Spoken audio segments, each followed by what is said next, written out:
Bible कहती अज्ञानता के कारण मेरे लोग नाश होते हैं। और जब परमेश्वर आपको ज्ञान देता है, और ज्ञान का आत्मा जिसे परमेश्वर ने अपने लोगों के अंदर दिया है, जब आप उसकी बातों को सुनते हैं, आपका बदलाव निश्चित होता है। चाहे आपके घरों में हो, चाहे आपके फाइनेंस में हो, चाहे आपकी सेवकाई हो, चाहे आपकी लाइफ हो, चाहे आपकी मैरिज हो।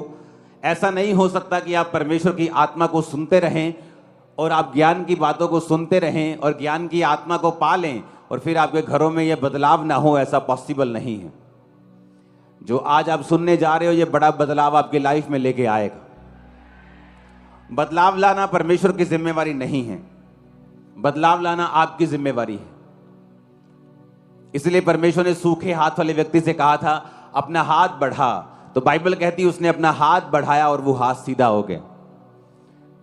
तो सूखे हाथ वाले व्यक्ति ने परमेश्वर से बहस नहीं की कि प्रभु मैं क्या अब सीधा करूंगा, तेरे में ताकत है, तू ही सीधा कर दे हाथ पकड़ के, मैं क्या सीधा करूंगा, ये तो सूखा हुआ है, ये तो बचपन से सूखा हुआ है। लेकिन बाइबल कहती जैसा यीशु मसीह ने कहा उसने वैसा ही किया, और बाइबल कहती उसका हाथ जो सूखा हुआ था वो सीधा हो गया था।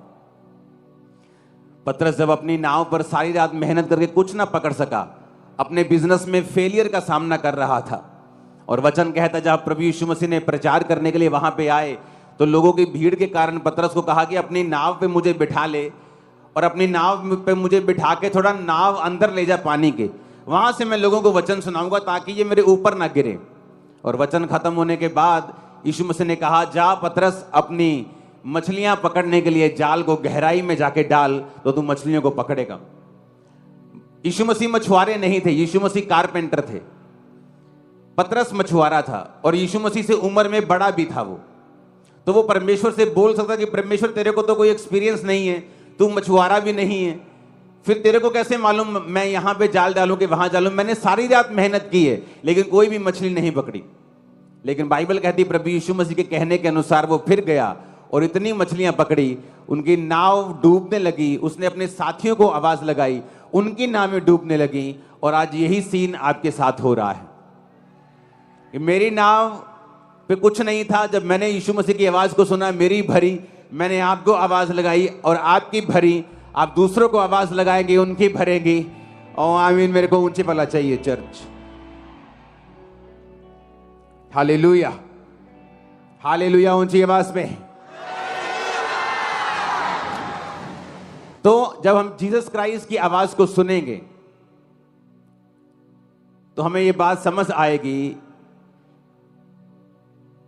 कि हम परमेश्वर को सुन रहे हैं, और अगर हम परमेश्वर को सुनेंगे तो कभी भी सेम नहीं रहेंगे। अमृतसर मीटिंग में कौन कौन था? हाथ खड़ा करो।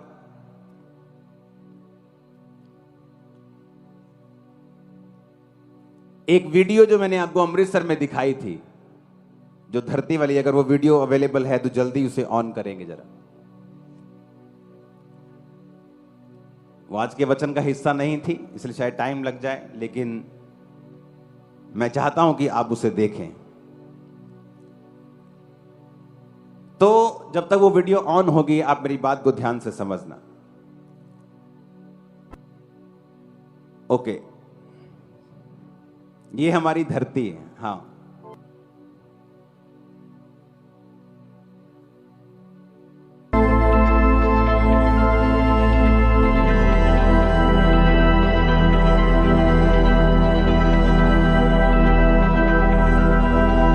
पीछे करना, इसको हल्का सा पीछे करो। ये हमारा सूर्य है जो बहुत चमक रहा है आजकल। हमारी धरती इतनी छोटी है इसके सामने। इस पिक्चर में भी सही तस्वीर नहीं है, क्योंकि अगर पिक्चर में सही तस्वीर बनाएंगे तो आपको नजर भी नहीं आएगा कि धरती है कितनी। आप लगा लो कि आपके घरों में जो 500 या 1000 लीटर की बड़ी पानी सी टैंकी पड़ी होती है, तो धरती उसके सामने जो मूंग की दाल होती, मान लो उसके एक दाने के बराबर है। कि मान लो एक बड़ी सी टैंकी है जो आपके गांव में शायद लगी ऊपर, जो 50,000 लीटर 1,00,000 लीटर की, वो लगा लो, कोई भी बड़ी चीज लगा लो, उसके सामने एक मूंग का दाना लगा लो, क्योंकि एक सूर्य इतना बड़ा है कि 13 लाख धरतियां उसमें समा सकती हैं, इतना बड़ा है। और जब उस सूर्य को हम पूरी गैलेक्सी में देखते हैं तो वो कितना नजर आता है वो देखेंगे।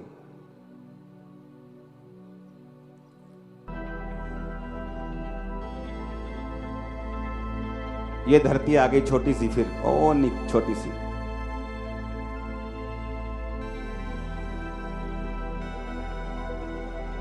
ये देखो सूर्य कितना रह गया जब हम इसको दूर से देखते हैं। और इस सूर्य जो छोटा सा नजर आ रहा है, इसमें भी 13 लाख धरतियां आती हैं। वो देखो अब छोटा सा रह गया, नजर भी नहीं आ रहा।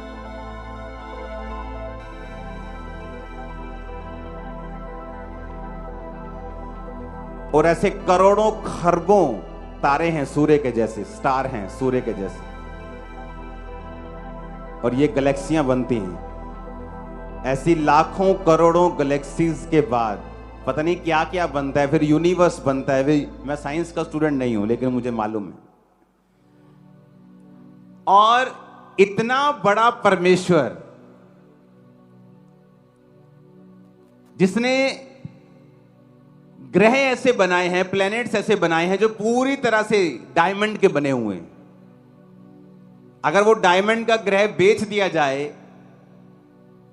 तो इतना पैसा इकट्ठा होगा, $100 की ढेरियां इतनी लगेंगी कि चंद्रमा तक ढेरियां पहुंच जाएंगी, इतनी ढेरियां लग जाएंगी पैसों की।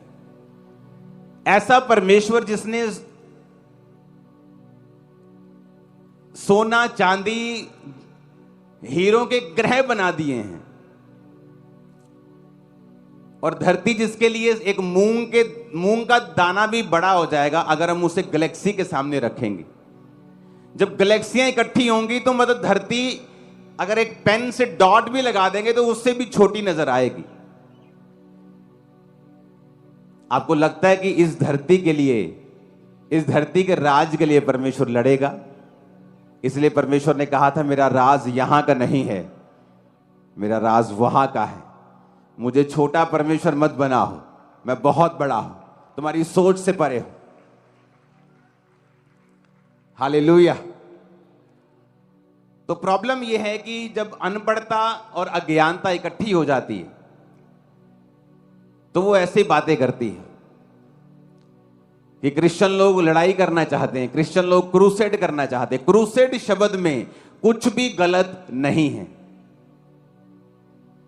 क्योंकि क्रूसेड का मतलब है, जैसे इफिसियां 6 उसकी 10 से 19 आयत हम पढ़ेंगे, इसमें लिखा है इसलिए प्रभु में और उसकी शक्ति के प्रभाव में बलवंत बनो, परमेश्वर के सारे हथियार बांध लो कि तुम शैतान की युक्तियों के सामने खड़े रह सको। क्योंकि हमारा यह मल्ल युद्ध लहू और मांस से नहीं परंतु प्रधानों और अधिकारियों और उस संसार के अंधकार के हाकिम से और उस दुष्टता की आत्मिक सेनाओं से है जो आकाश में है। क्रूसेड का मतलब अगर हम गूगल पे आप भरेंगे, किसी भी जगह पे सर्च इंजन पे आप सर्च करेंगे तो उसमें लिखा a long and determined attempt to achieve change और stop something because of your strong believe. कहता है एक ऐसी अटेम्प्ट को क्या बोलते हैं हिंदी में? हाँ, ट्राई करना, जैसे अटेम्प्ट करना, ट्राई करना, काम करना, कुछ ऐसा काम बार बार करना, अटेम्प्ट करना, कुछ चीजों को अचीव करने के लिए अपने स्ट्रॉन्ग बिलीफ के कारण, अपने विश्वास के कारण। अब कई बार आप चैनल पे देखते हो, वहां पे लिखा होता है कि इस संडे बैटल होगी भारत और पाकिस्तान के बीच, लड़ाई होगी। क्यों? मैच में, क्रिकेट मैच में। लेकिन क्या होता है वहां पे? The battle between India and Pakistan लिखा होता है कि नहीं लिखा होता? इसका मतलब क्या? तोपगोलों के साथ लड़ाई होने वाली? परमाणु बम्बों के साथ लड़ाई होने वाली? नहीं। क्रिकेट में क्या होने वाली है? लड़ाई होने वाली। और अगर कोई अनपढ़ बंदा टीवी देख रहा हो उस समय बोले, कमेंट्री सुन के कि ओ कह रहे जी भारत पाकिस्तान में लड़ाई होने वाली है जी, चलो चलो तैयारियां कर लो, चक लो चक लो चक लो, सारे तलवारें चक लो। अरे बेवकूफ, वो लड़ाई भारत और पाकिस्तान की क्रिकेट में होने वाली है। अब यह समझने की जरूरत है कि जो बाइबल लड़ाई की बात कर रही है वो किससे कर रही है? उसने कहा प्रभु के सारे हथियार बांध लो। इसमें तलवारों की बात नहीं हो रही। कहता क्योंकि हमारा मल्ल युद्ध लहू और मांस से नहीं है। अगर लहू और मांस से युद्ध ही नहीं है तो फिर प्रॉब्लम किस चीज की है? अब इंग्लिश का एक शब्द है क्रूसेड, हिंदी का शब्द है लड़ाई। उसे आप किसी भी तरीके से इस्तेमाल कर सकते हो। जब किसी का मैच होता है वो भी कहता है युद्ध होने वाला है, the battle between India and Pakistan. तो अगर किसी बंदे ने इसको गलत तरीके से इस शब्द को इस्तेमाल किया है, इसका मतलब यह नहीं है कि फ्यूचर में कोई अच्छा व्यक्ति इस शब्द का इस्तेमाल नहीं कर सकता। हालेलुया। क्रूसेड का मतलब है अपने बिलीफ के कारण कुछ अटेम्प्ट करना। क्या अटेम्प्ट करना? कि आत्मिक युद्ध करना। कौन सा आत्मिक युद्ध? बीमारियों के खिलाफ, पाप के खिलाफ, व्यभिचार के खिलाफ, नशों के खिलाफ, अज्ञानता के खिलाफ, अनपढ़ता के खिलाफ, शैतान के खिलाफ, जिनका हेड ऑफिस बाइबल कहती है आसमान में है। और परमेश्वर ने हथियार बताए। कौन से हथियार हैं? कहते हैं इसलिए परमेश्वर के सारे हथियार बांध लो कि तुम बुरे दिनों का सामना कर सको और सब कुछ पूरा करके स्थिर रह सको। अब आगे हथियार लिखे हैं। कहता है सत्य से अपनी कमर को कस लो, धार्मिकता की झिलम पहन लो, पांव में मेल के सुसमाचार की तैयारी के जूते पहन लो, इन सब के साथ विश्वास की ढाल लेकर स्थिर रहो। ये तो हमारे हथियार हैं। अगर ये लड़ाई शारीरिक होती, यीशु मसीह ने शारीरिक लड़ाई करने के लिए कहा होता तो हम लड़ते शारीरिक लड़ाई। किसी का भय, किसी का डर नहीं है। लोग बोलते हैं किसी के बाप का नहीं खाते, कोई प्रॉब्लम नहीं है। पर यह लड़ाई ऐसी थी नहीं और ऐसी है नहीं। बाइबल कहती है इस लड़ाई का जो हमारा हथियार है वो आत्मा की तलवार है, जो खुदा का वचन है। कहता ले लो। कहता सत्य से अपनी कमर को कस के धार्मिकता की झिलम पहननी है। जो झिलम हार्ट को, फेफड़ों को सुरक्षित रखती थी, कहता वो झिलम लोहे की नहीं पहननी, धार्मिकता की पहननी है। जो जूते पहन के लोग लड़ने के लिए जाते थे, कहता तुम्हारे वो जूते नहीं हैं, तुम्हारे पांव में मेल के सुसमाचार की तैयारी के जूते हैं। जो ढाल लोग लेके जाते थे बचने के लिए, कहता वो लकड़ी की, वो लोहे की ढाल, पीतल की नहीं है। कहता वो विश्वास की ढाल है जिसे लेकर तुमको स्थिर रहना है। ऊंची आवाज में हालेलुया बोलो एक बार।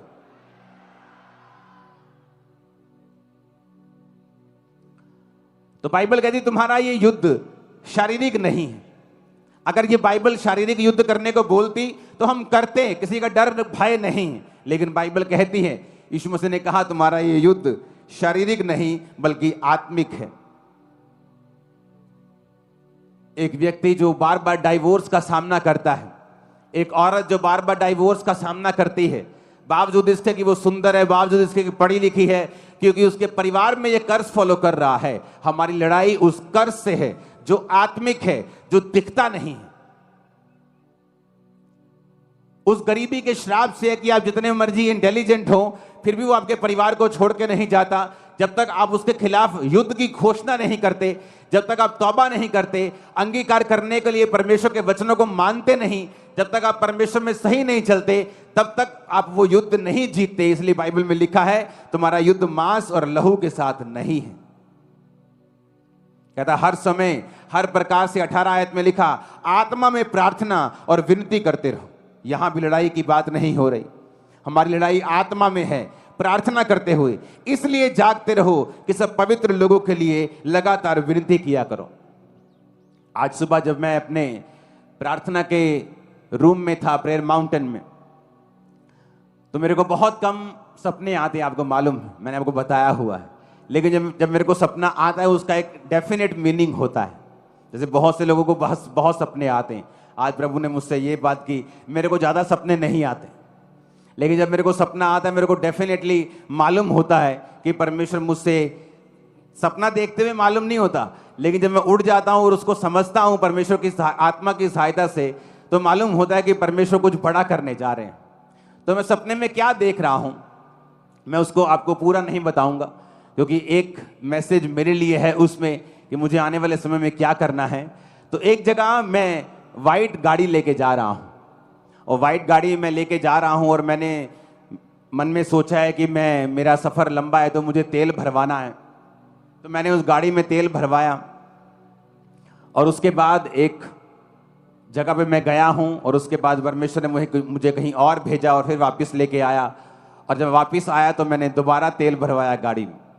और गाड़ी में तेल भरवाते मैं आपको शॉर्टकट बता रहा हूं, पूरा नहीं बता रहा हूं, कुछ चीज़ें मेरे लिए हैं, कुछ आपके लिए। तो जब मैं उस गाड़ी में तेल भरवा रहा हूं तो मैंने दूसरी बार भरवा दी, और मैंने कहा परमेश्वर, ये परमेश्वर नहीं, मैं अपने आप सोच रहा हूं कि मैंने गाड़ी में दूसरी बार तेल क्यों भरवा दिया है, पहले भरा तो हुआ था, मैं गया ही नहीं कहीं भरवा के। तो दूसरी बार तेल भरवा दिया, और गाड़ी जो है वो भारी हो गई, तो उसमें डबल तेल है गाड़ी में। तो जब मैं सुबह उठा और मैंने सपना समझने की कोशिश नहीं की, लेकिन मैंने बाद में याद आया मुझे, मैंने सपना देखा है।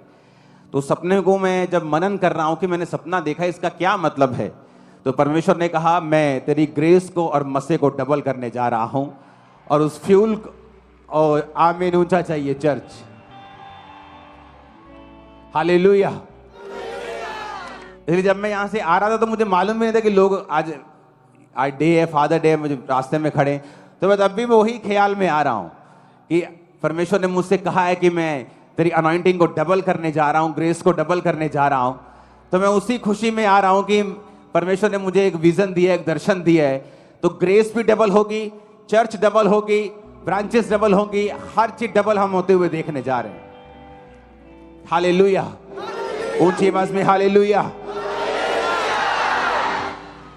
तो हमें यह समझने की जरूरत है कि शैतान के साथ हमारा युद्ध हमने किस तरह से जीतना है। अगर ये शारीरिक युद्ध होता तो हम तलवारों के साथ भी लड़ते। इंडिया में, दुनिया में 400 करोड़ लोग मसीह में हैं, अगर उन्हें युद्ध करना होता तो कब का कर चुके होते। और अगर किसी व्यक्ति ने, किसी क्रिश्चियन ने क्रूसेड नाम के साथ शारीरिक युद्ध किया है तो ये उनकी मिस्टेक है। अगर इजराइल आज युद्ध कर रहा है तो आपको क्या लगता है कि परमेश्वर इजराइल के उस युद्ध के साथ है? बिल्कुल नहीं। अगर आज कोई देश दूसरे देश के खिलाफ युद्ध कर रहा है और वो देश क्रिश्चियन है तो इसका मतलब यह नहीं कि परमेश्वर उसके साथ है। हालेलुया। लोग क्रिश्चियन होकर भी परमेश्वर के वचन पे नहीं चलते किसी भी तरह से।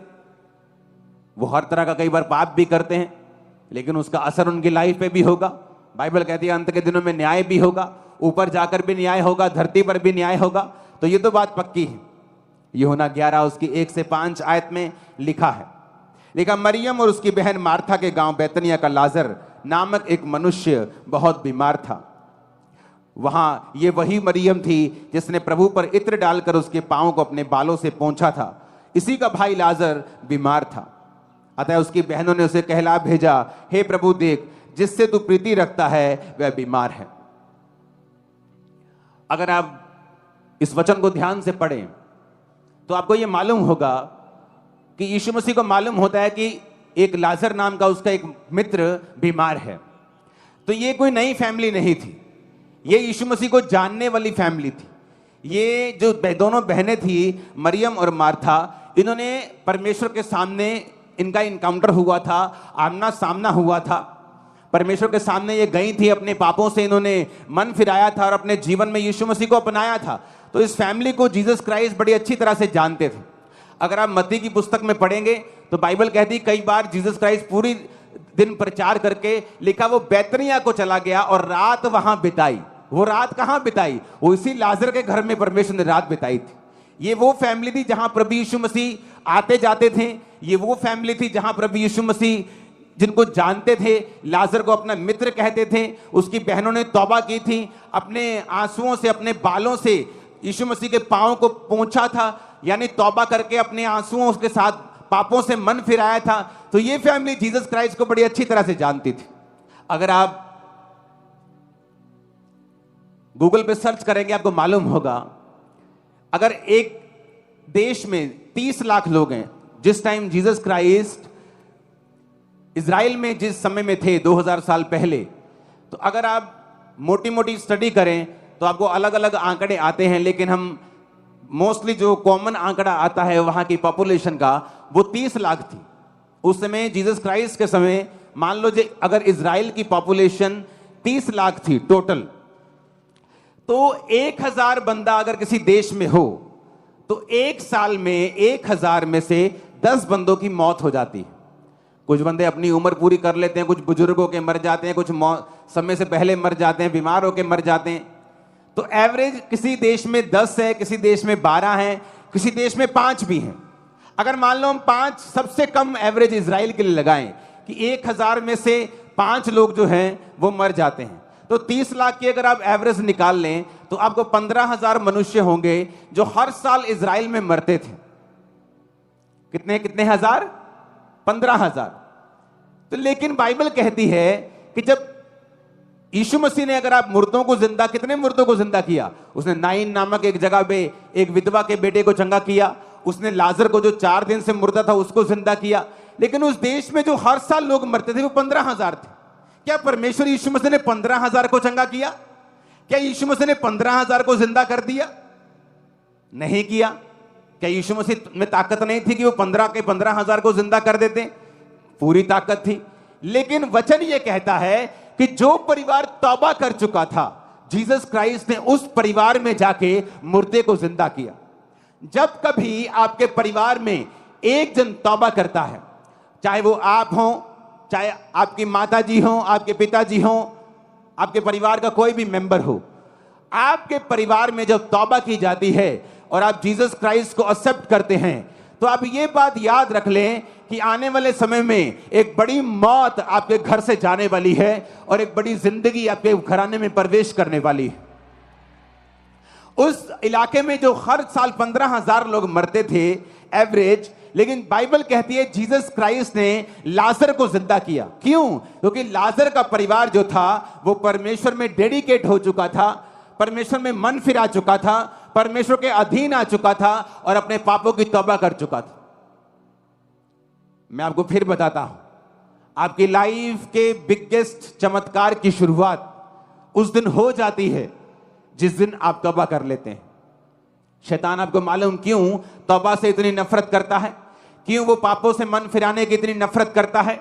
अब यहां पे जब मरियम यीशु मसीह के पांवों को पोंछ रही होगी, जब वो मार्था और मरियम तौबा कर रही होंगी, उन्हें नहीं मालूम होगा उस समय कि आने वाले समय में एक बड़ा मिरेकल मेरे परिवार में होगा, आने वाले समय में एक बड़ा चमत्कार हमारे घर में हमारे भाई के साथ ही हो जाएगा, या परमेश्वर हमारे आंसुओं को पोंछ देगा। उन्हें नहीं मालूम होगा। उन्होंने सिर्फ वचन को सुना, देखा जीसस क्राइस्ट को लंगड़े चलाते हुए, जीसस क्राइस्ट को अंधों को आंखें देते हुए, मुर्दों को जिलाते हुए, और तौबा कर ली। इसलिए मैं कह रहा हूं, अगर आपने तौबा कर ली है और आप जीसस में चल रहे हैं, एक बड़ा हाथ खुदा का देखने के लिए तैयार हो जाओ। एक बड़ा हाथ तुम्हारे घरों के अंदर, एक बड़ा हाथ तुम्हारे फाइनेंस के ऊपर, एक बड़ा हाथ तुम्हारी मिनिस्ट्री, तुम्हारी लाइफ के ऊपर, बच्चों के ऊपर, एक बड़ा हाथ यीशु मसीह के नाम में तुम्हारी जिंदगी के ऊपर देखने के लिए तैयार हो जाओ। तुम्हें आज महसूस नहीं होगा जिस तरह मुझे 2004 में महसूस नहीं हुआ था, जिस दिन मैंने तौबा की थी कि आने वाले समय में ऐसी ग्लोरियस लाइफ परमेश्वर मुझे देगा। लेकिन वो तौबा की और आज मैं उस तौबा को जानता हूं कि उस तौबा के कारण परमेश्वर ने कैसी जिंदगी मुझे दी है। आज जो तौबा कर रहे हैं और तौबा कर चुके हैं, यीशु मसीह के नाम में उसका हाथ आपकी जिंदगी के ऊपर आ रहा है। यीशु मसीह के नाम में उसका हाथ आपके परिवारों के ऊपर आ रहा है। यीशु मसीह के नाम में उसका हाथ आपके फाइनेंस के ऊपर आ रहा है।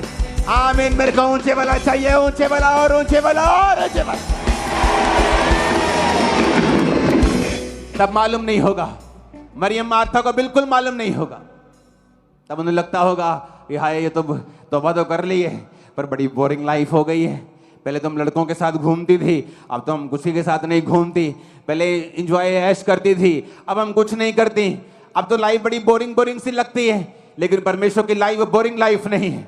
वो आने वाली मृत्यु से आपको बचा रहा है, आने वाली डिसअपॉइंटमेंट से, निराशाओं से आपको बचा रहा है, आने वाले श्रापों से वो आपको बचा रहा है। आप और आपका परिवार कहीं अधिक और अत्याधिक आशीषित होने वाले हैं। ऐसे आशीषित होने वाले कि लोग आपको झूठ समझेंगे जब आप आशीष की गवाही देंगे। ये भविष्यवाणी के शब्द जो आप और उन लोगों के ऊपर जो तौबा कर चुके परमेश्वर का आत्मा जो रिलीज करता है। आमीन। मेरे को ऊंचे वाला चाहिए। चल, उसने कहा तेरा मित्र बीमार है परमेश्वर, उसने बहनों से कहला भेजा, हे प्रभु देख, जिससे तू प्यार करता है वो बीमार है। यीशु ने कहा, यह बीमारी मृत्यु की नहीं परंतु प्रभु की महिमा के लिए, कि उसके द्वारा परमेश्वर के पुत्र की महिमा हो। यीशु मरियम, मार्था और लाजर से प्रेम रखते थे। आपको नहीं मालूम, आप तौबा कर चुके हैं, जो लोग बपतिस्मा ले चुके हैं, जो लोग तौबा कर चुके हैं, जीसस को अपना उद्धारकर्ता ग्रहण करके गंदे कामों को छोड़ चुके हैं, आप नहीं जानते आने वाले समय में कौन सा बड़ा मिरेकल आपका वेट कर रहा है। और वो सबका वेट नहीं कर रहा। कहते अगर खुदा जिंदा है तो हॉस्पिटल में लोग क्यों मर रहे हैं? जब खुदा धरती में था तब भी उस देश में लोग मर रहे थे। वो लोग नहीं मरे जिसने उन पे विश्वास किया, वो लोग नहीं मरे जिन्होंने तौबा की, वो लोग नहीं मरे जिन्होंने अपने बालों से यीशु के पांव को धो दिया और माफी मांग ली और पापों से मन फिरा लिया। वो ना मरे, उनका परिवार नहीं मरा। ना आप मरेंगे ना आपका परिवार मरेगा, यीशु मसीह के नाम में। अरे यीशु कहां है? अगर ये खुदा जिंदा है तो फिर लोग क्यों मर रहे हैं? हॉस्पिटल में लोग दुखी क्यों हैं? कहां है खुदा तू? अगर तू है तो फिर लोग भिखारी बन के क्यों जी रहे हैं? तो ये तो यीशु मसीह के जमाने में भी था। उसके जमाने में भी अंधे लोग अपना सर्टिफिकेट, कपड़ों का सर्टिफिकेट रख के बैठते थे और उनको भीख देते थे लोग कि ये सरकार के द्वारा सर्टिफाइड भिखारी हैं। लेकिन जो भिखारी ये कह देता था कि हे यीशु नासरी, हे दाऊद की संतान, मुझ पे दया कर, उस पे दया होती थी, उसकी आंखें भी खुलती थी। इसलिए मैंने कहा जो तौबा करेगा और जो विश्वास करेगा। आज क्यों शैतान को आग लगती है जब प्रचार किया जाता है? क्यों शैतान को आग लगती है जब तौबा का प्रचार किया जाता है? ऐसी कौन सी बुरी बात है जो क्रूसेड या मीटिंग्स में जाके बोली जाती है? क्या बोला जाता है नशे करो? क्या बोला जाता है व्यभिचार करो? ये बोला जाता है अपने माता और पिता की आज्ञा करो, अपने देश के हुक्मों का पालन करो, बाइबल के हुक्मों का पालन करो, नशे छोड़ो, व्यभिचार छोड़ो, कपड़े पूरे डालो, नंगापन ना करो। क्या ये बुरी बात है? ये शैतान के लिए बुरी बात है। उसी को आग लगती है। जब कोई इस प्रचार के खिलाफ खड़ा होगा तो समझ लेना वो शैतान का आत्मा उसके अंदर है, परमेश्वर का आत्मा नहीं है उसके अंदर। हालेलुया। कौन सी ये बुरी बात है ये कहना कि जाओ और मन फिराओ, जाओ और मन फिराओ, जाओ और तौबा करो, जाओ और अपने बॉयफ्रेंड गर्लफ्रेंड को छोड़ के परमेश्वर के पीछे लग जाओ, जाओ और चोरियां छोड़ दो, कुंडियां लगाना छोड़ दो, बिजली चोरी करना छोड़ दो। लेकिन शैतान को बुरा लगता है। क्यों? क्योंकि शैतान को मालूम है जिस दिन एक व्यक्ति तौबा कर लेता है उस दिन वो मिरेकल का वो बीज अपने अंदर डाल लेता है और एक दिन वो मिरेकल का बीज पेड़ बन जाता है। वो मिरेकल आपके पति के साथ होना है या आपकी बेटी के साथ होना है या आपके फाइनेंस के साथ होना है, ये परमेश्वर जानता है। हर एक लाइफ में उसकी योजना अलग है, लेकिन बीज एक ही है। जिस दिन आप तौबा कर लेते हैं, जिस दिन आप प्रभु को अपना उद्धारकर्ता ग्रहण कर लेते हैं, उस दिन आप बीज ग्रहण कर लेते हैं बड़े मिरेकल का। एक बड़ा मिरेकल का बीज आपके अंदर है। यीशु के नाम में पेड़ बन जाएगा वो, यीशु के नाम में बड़ा पेड़ बन जाएगा वो, यीशु के नाम में बड़ा पेड़ बन जाएगा। उसकी डालियां और उसके पत्ते इतने गहरे होंगे कि लोग उस पेड़ के नीचे बसेरा करेंगे। लोग आपके कारण तौबा करेंगे, आपकी गवाही को देखते हुए, उस मिरेकल को देख के तौबा करेंगे जो खुदावंद आपको देने वाला है। आमीन। मेरे को ऊंचे वाला चाहिए चर्च, ऊंचे वाला चाहिए चर्च। Hallelujah, hallelujah. ऊंची आवाज में हालेलुया बोलो। इसलिए शैतान को आग लगती है। आपको लगता है कि सिंपल सा प्रचार, तौबा का प्रचार, शैतान को क्यों आग लगती है? उसको आग उस प्रचार से नहीं लगती। उसको पता है एक बार बंदा तौबा कर लेगा तो इसके अंदर चमत्कार का बीज चला जाएगा। यीशु मसीह आज नहीं तो कल, परसों, नरसों, कभी तो उसको छुएंगे और एक बड़ा मिरेकल करेंगे। जीसस ने कहा, उसकी बहनों ने कहा, प्रभु तेरा मित्र बीमार है। जीसस जानबूझ के लिखा और रुक गए और लाजर को मरने दिया। कई बार आप प्रभु को कहते हैं मैंने तौबा कर ली है, मुझे वीजा चाहिए। कई बार परमेश्वर सोचता है कि वीजा लेके जहां तू 2 लाख की नौकरी करने जा रहा है, मैं इसी देश में तुझे 20 लाख दूंगा। वो वीजा नहीं देता। कई बार वो अपनी मर्जी पूरी करता है। आपको बिलीव करना है, बिलीव करना है। इसलिए वो बहन आई, जब यीशु मसीह आए मरने के बाद लाजर के, बहन आगे पांव बेगर गई, यीशु को बोला काश तू यहां होता तो मेरा भाई ना मरता। जीसस ने कहा अगर तू अब भी विश्वास करेगी तो खुदा की महिमा को देखेगी, क्योंकि ये बीमारी मृत्यु की नहीं, खुदा की महिमा के लिए है। ए लाजर बाहर आ जा। लिखा लाजर बंधा हुआ बाहर आया और जीसस ने कहा इसे खोल दो, क्योंकि ये चंगा हो चुका है। 4 दिन का मुर्दा बाहर आ गया। वो बातें जो असंभव हैं यीशु के नाम में आपकी लाइफ में संभव हो जाएंगी। वो बातें जो आपके परिवार के लिए इम्पॉसिबल है यीशु के नाम में पॉसिबल हो जाएंगे। यीशु मसीह के नाम में पॉसिबल होंगी वो चीजें। आमीन। मेरे को ऊंचे वाला चाहिए चर्च। Hallelujah, hallelujah. हमें लगता है क्या हो गया, ऐसा क्या हो गया कि मरियम ने, मार्था ने जीसस क्राइस्ट के पांव को आंसुओं से भिगोकर साफ कर दिया, तौबा कर ली। क्या फर्क पड़ता है? हालेलुया। मुझे आज भी याद है जब मैं अपने स्पिरिचुअल फादर, जब वो धरती पे थे, उनसे मिलता था, तो जब वो मुझे मिलते थे मैं उनके पांव पर गिर पड़ता था। तो लोग, उसकी टीम बड़ी हैरान होती कि ये कौन है। उन्हें मालूम नहीं था कि मैं एक बहुत बड़ी चर्च का पास्टर हूं। तब भी मेरे लोग में हजारों लोग आते थे।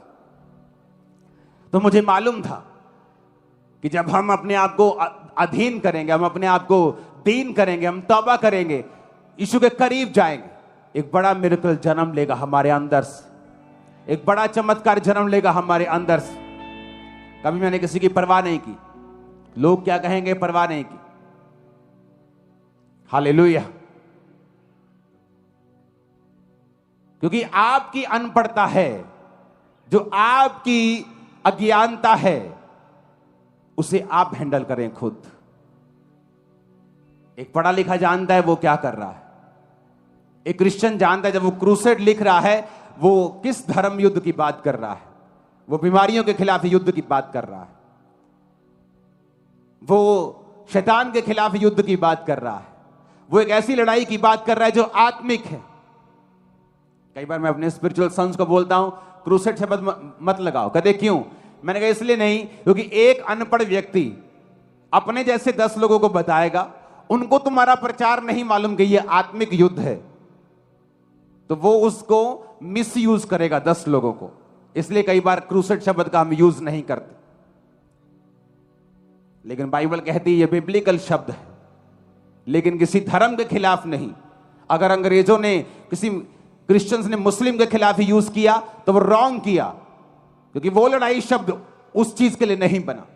लड़ाई शब्द बना है, फाइट शब्द बना है, जो बिब्लिकल फाइट है वो है शैतान के खिलाफ। फिर से पढ़ेंगे उस वचन को, ईसाया 6:12, क्योंकि हमारा यह मल्ल युद्ध लहू और मांस से नहीं है। बोलो, लहू और मांस से नहीं, इंसानों से नहीं। फिर से बोलो ऊंची आवाज में, किसी संस्था से नहीं, किसी धार्मिक व्यक्ति से नहीं, किसी धर्म के खिलाफ नहीं। लेकिन कहता परंतु प्रधानों से, अधिकारियों से। कौन से प्रधान की बात कर रहा है? संसार के अंधकार के हाकिम और दुष्ट की आत्मिक सेनाओं से। कहता आत्मिक सेना जो आकाश में है। हमारा युद्ध उनके साथ है, इन लोगों के साथ नहीं है। ये लोग आप में अविश्वास नहीं भर सकते। शैतान है जो आपके अंदर नेगेटिव विचारों के साथ आता है। ये लोग व्यभिचार नहीं भर सकते।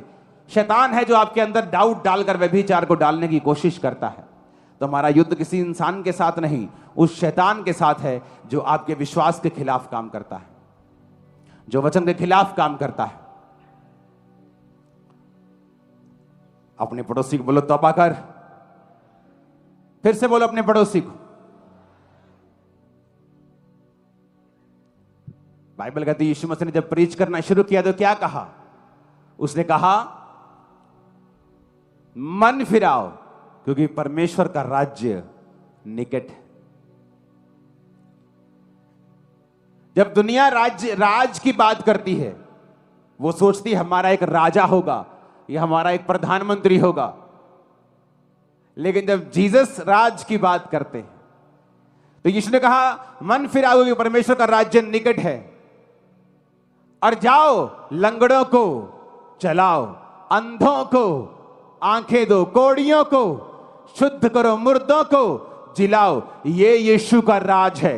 इस पृथ्वी का राज यीशु का राज बनाकर यीशु को छोटा ना करें। वो छोटा परमेश्वर नहीं, बहुत बड़ों का बड़ा खुदा है वो छोटा नहीं।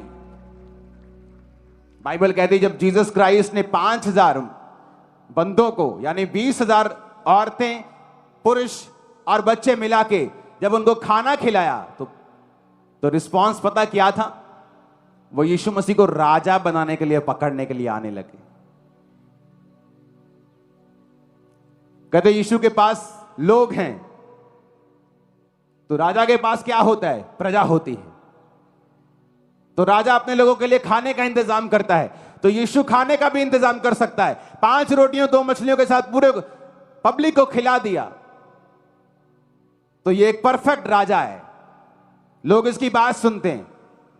इसके पास मंत्रिमंडल भी है 12 प्रेरितों का तो इसको पकड़ो राजा बनाने के लिए, इसके पास सब कुछ है। पैसे वाले सपोर्टर भी हैं। बाइबल कहती है औरतें यीशु मसीह को अपने पैसे के साथ उसकी सेवकाई करती थी। नाव में जाना है, किराया औरतें देती थी। तो सब कुछ है यीशु के पास। लेकिन जैसे ही बाइबल कहती है यीशु मसीह ने देखा और सुना कि वो मुझे राजा बनाने के लिए पकड़ना चाहते हैं, बाइबल कहती है वहां से निकल गए और एक जगह जाके प्रार्थना करने लगे। अगर उन्हें राजा बनना होता, राज्य लाना होता, तो वो तभी कल आ चुके होते और कोई उसको रोक ना पाता। उसका राज वहां का है। ये जो मूंग के दाने जितनी, उससे भी छोटी धरती है ना, उसने कहा प्रार्थना किया करो जैसा स्वर्ग में राज है वैसा नीचे आए, कि बीमारियां ना हो, दुख ना हो, तकलीफ ना हो, मौत ना हो, रोना ना हो, आंसू ना हो, जो स्वर्ग में है। बाइबल कहती जहां रोना नहीं है, तकलीफ नहीं है, आंसू नहीं है, अंधेरा नहीं है, बीमारियां नहीं है, छोटा जीवन नहीं है, अनंत जीवन तक तुम जियोगे। एक बार मैंने प्रीच किया, मैंने कहा सब शराबी, सब पापी, बलात्कारी सब स्वर्ग जाएंगे। कहते हैं सब स्वर्ग जाएंगे? मैंने कहा हाँ सब स्वर्ग जाएंगे। कहते ये कैसे हो सकता है? मैंने कहा सब स्वर्ग। एक हिलना बंद कर, कौन है ये? बिठा लो उसको। मैंने कहा सब स्वर्ग जाएंगे। कहते ये कैसे हो सकता है? मैंने कहा सब स्वर्ग जाएंगे और वहां पे उनका न्याय होगा। जब तक वो स्वर्ग जाके देखेंगे नहीं कि हमने क्या मिस किया है, तब तक कैसे उनको पछतावा होगा? तो प्रभु उनको स्वर्ग दिखा देगा, बेटा ये देख ले, पर ये तेरा नहीं, तेरा वो है नरक का गड्ढा जो तुझे दिया जाएगा। तो एक बार न्याय स्वर्ग में होगा, सब स्वर्ग जाएंगे, देखेंगे स्वर्ग कैसा है, पर उसके भागी नहीं होंगे। तुम लोग भागी होगे। आमीन ऊंचा चाहिए चर्च। मैंने कहा आमीन ऊंचे वाला चाहिए।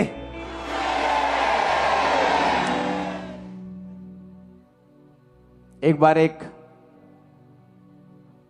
सिस्टर बहुत निराश थी क्योंकि उसका वीजा नहीं लग रहा था। तो मैंने उससे कहा कि तुम क्रिश्चियन हो? कहती हां। मैंने कहा अगर क्रिश्चियन होने के बाद साल्वेशन का आनंद, उद्धार का आनंद अगर तुम्हारे हृदय में नहीं है,